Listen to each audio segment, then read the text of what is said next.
this Wednesday. Well, we're now joined by the host of the program, The Black Agenda, which you can hear on 91.9 FM. He is David Mohammed. He's here to tell us more about a lecture that takes place on Friday at the Agricola Credit Union. It's going to be at 5 o'clock in the afternoon. It's free. The lecture is entitled The History of African People and Land Ownership, Business, Finance, and Education in Trinidad and Tobago. As we said, it's going to be at 5 o'clock on Friday coming. Emancipation Day is the following Friday. David Mohammed, Assalamu alaikum. Ramadan Mubarak. Good to have you here on the program with us. So we've identified the theme. Give us the context in which it's going to be presented.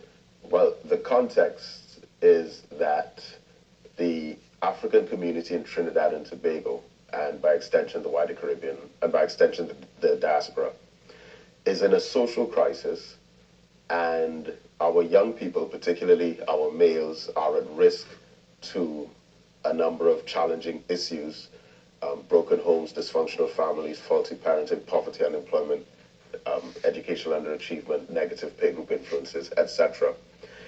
But these conditions have come about as the result of a number of historical forces and social factors that we may not have an understanding of.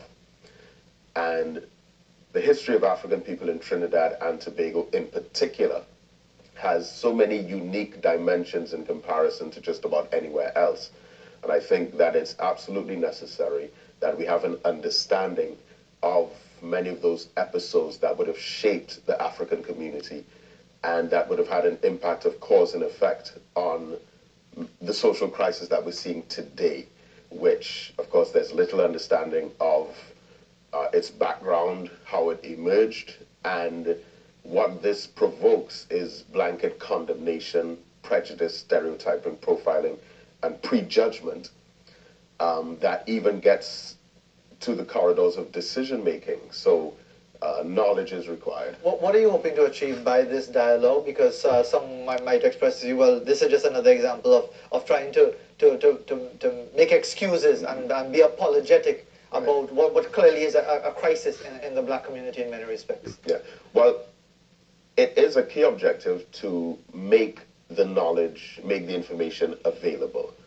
Because even today, as we see it, there is a situation that we don't even have an understanding of how it got that way.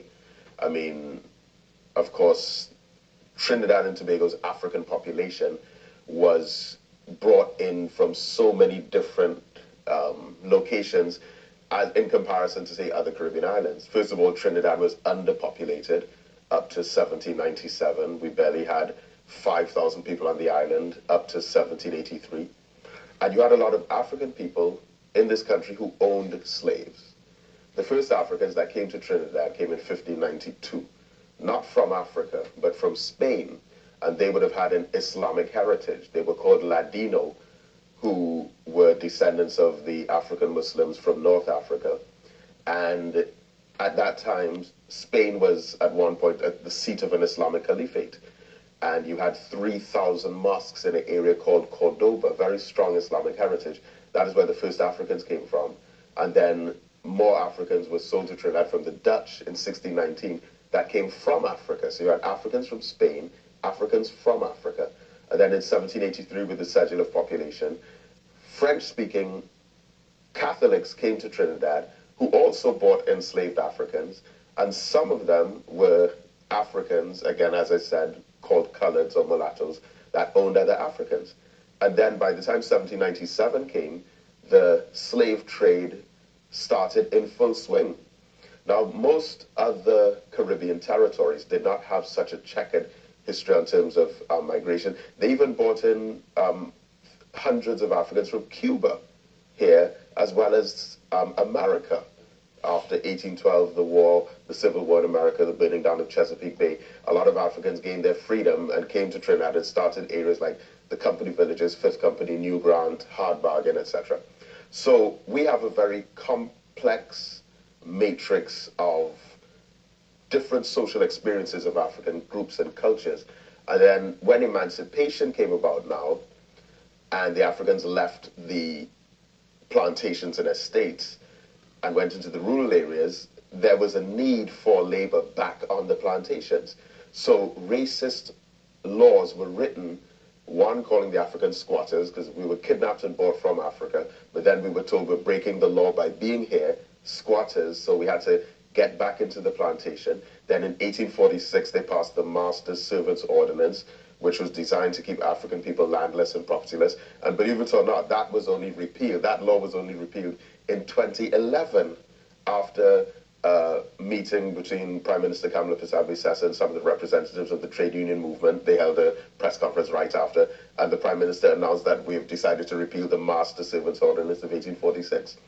Now, with all of those issues, coming into independence, which of course was largely symbolic, there were steps that should have been taken as far back as then on terms of redistribution of land and the establishment of a system to ensure fair and just equal distribution of resources of the state.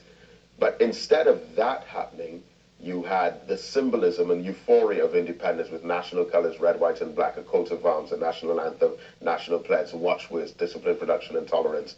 And this was more or less given symbolism instead of substance.